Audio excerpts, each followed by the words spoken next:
En fait, la passion du praliné a toujours été pour moi très importante. C'est-à-dire que j'ai appris avec mon père les bases du métier.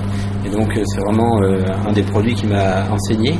Et si vous voulez, j'ai toujours gardé dans les créations de la maison des produits à base de praliné. C'est-à-dire que j'ai toujours trouvé que c'était un produit très, très important. Quand à l'époque, il y a quelques années, les chocolatiers parisiens surfaient sur la ganache. Et si vous voulez, nous, on était vraiment ancrés dans le praliné. Et ces chocolatiers parisiens ont découvert qu'il n'y a pas longtemps, il y a 5-6 ans, que le praliné était un produit sympa. Donc ils ont aussi voulu en faire, et du coup c'est devenu un peu à la mode. Mais c'est vrai que nous on travaille dessus depuis de nombreuses années. On a fait beaucoup de recherches et beaucoup de travail là-dessus, sur le goût. Alors vous savez que le praliné, c'est un produit où vous avez uniquement du sucre et des noisettes et des amandes. Donc avec ce sucre et ces amandes ou ces noisettes, il faut essayer de trouver et de faire ressortir un maximum de saveur. Donc le plus important, c'est d'utiliser des noisettes de première qualité, d'excellente qualité. Donc les noisettes du Piémont qui sont vraiment les meilleures noisettes qui existent au monde. Et puis derrière, faire une caramélisation et un travail sur la noisette, sur le produit et sur la torréfaction. Et voilà pourquoi aujourd'hui on a des pralinés d'excellente qualité.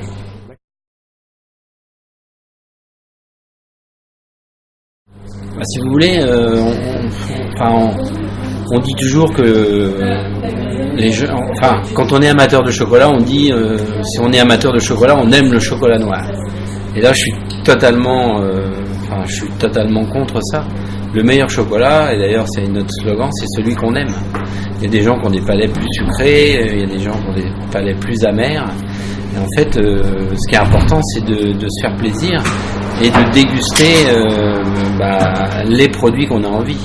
Donc effectivement, on peut découvrir de temps en temps des produits un peu plus amers pour faire des essais de dégustation ou tout ça, mais généralement, on retourne toujours vers quoi on est attiré. Et c'est pour ça que moi, par exemple, j'adore un praliné noisette avec un chocolat au lait, alors que le praliné amande, je le préfère avec un chocolat noir, pur Venezuela, 70%. Et je trouve que les accords c'est un peu comme les vins et les mets, il y a toujours des accords entre le chocolat et le produit qu'il y a à l'intérieur, le praliné ou la ganache ou tout ça.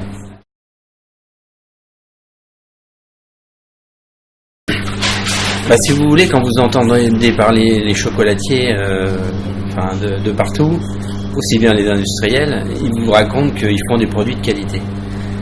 Et effectivement, tout le monde essaye de faire des produits de qualité et de mettre en avant des produits de qualité. Aujourd'hui, nous, par exemple, par rapport à l'industrie du chocolat, pour comparer à des chocolatiers, on va dire milieu de gamme, quand on achète du chocolat, la matière première chocolat, les fèves de cacao ou les noisettes pour faire notre praliné, on a pratiquement le double de prix de matière première. Donc il y a une raison, on n'achète pas le prix de la matière première le double pour se faire plaisir, on achète parce qu'on a vraiment un produit de qualité. Juste un exemple, les fèves de cacao du Venezuela. Quand on a 10 lots de fèves de cacao qui viennent du Venezuela, nous on arrive à en sélectionner qu'un seul sur les 10 en termes de qualité. C'est-à-dire qu'on estime que sur les 10 lots qui viennent du Venezuela, il n'y a qu'un seul lot de fèves qui est conforme à notre qualité. Donc c'est pour ça qu'on arrive aussi à des sélections et forcément des prix plus élevés. Et aussi, dans notre fabrication, on apporte beaucoup de soins et beaucoup de temps à notre travail. Et on dit toujours qu'un produit de qualité est plus cher parce qu'il a beaucoup plus d'attention, il y a beaucoup plus de sérieux autour de la fabrication.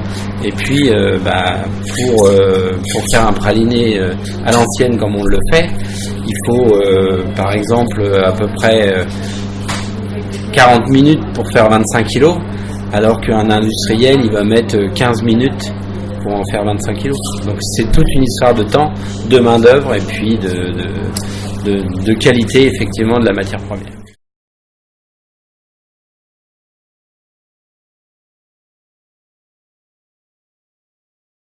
C'est un livre qui a été fait vraiment pour que tout le monde puisse faire les recettes.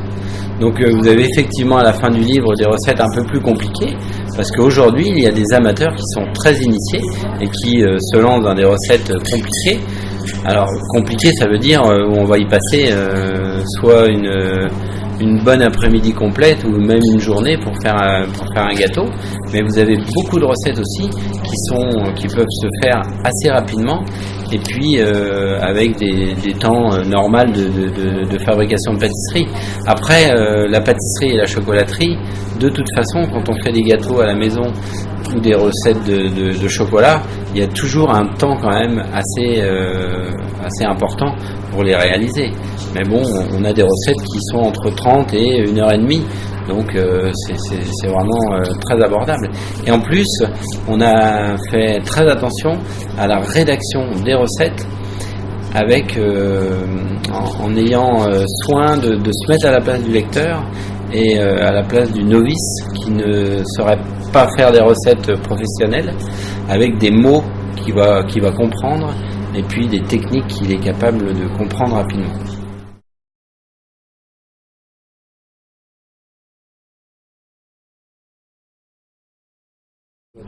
En fait, quand on est dans le monde du chocolat, au niveau où on aime le chocolat et on aime ça tout le temps et tous les jours.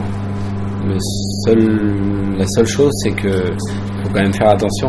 Donc j'en mange tous les jours, mais je fais beaucoup de sport aussi pour essayer de garder la ligne et puis de pas exagérer trop. Mais on est vraiment gourmand en fait, et on prend vraiment plaisir à déguster du chocolat et du praliné.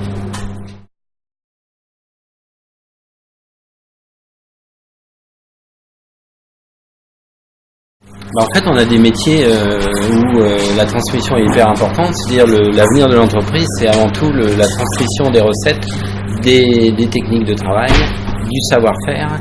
Et si on veut que l'entreprise continue, perdure, il faut forcément transmettre le savoir auprès des jeunes et des moins jeunes. Donc on axe vraiment le travail là-dessus, et ça c'est vraiment très très important. Et j'ai envie de dire aussi, si vous voulez, pour moi c'est naturel de transmettre et de faire grandir les gens qui sont autour de moi, parce que c'est une passion.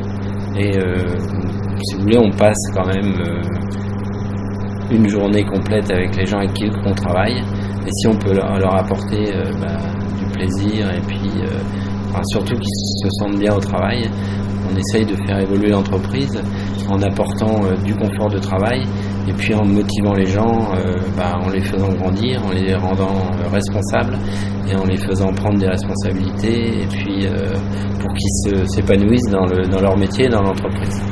Et donc ce qui sert beaucoup à l'entreprise et qui effectivement l'a fait évoluer assez vite, et on est très fiers, je suis très fier de ça parce que c'est vraiment très, très important.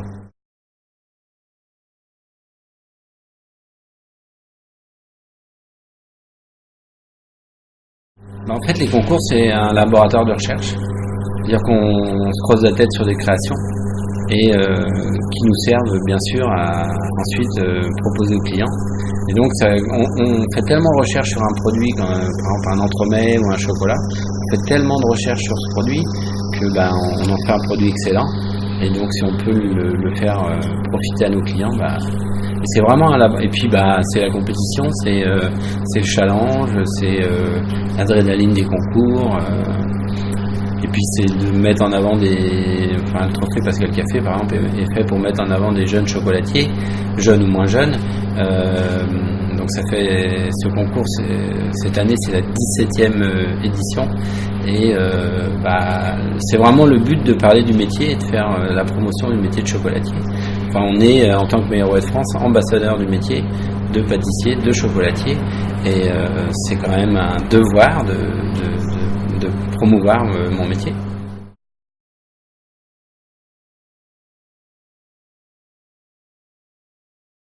Parce que je suis de Troyes et que j'adore ma ville, j'adore les gens qui y sont, et puis on vit quand même dans un endroit plutôt paisible, et la vie parisienne, c'est bien quand on y va quelques jours, mais on est quand même mieux à 3 et c'est quand même plus...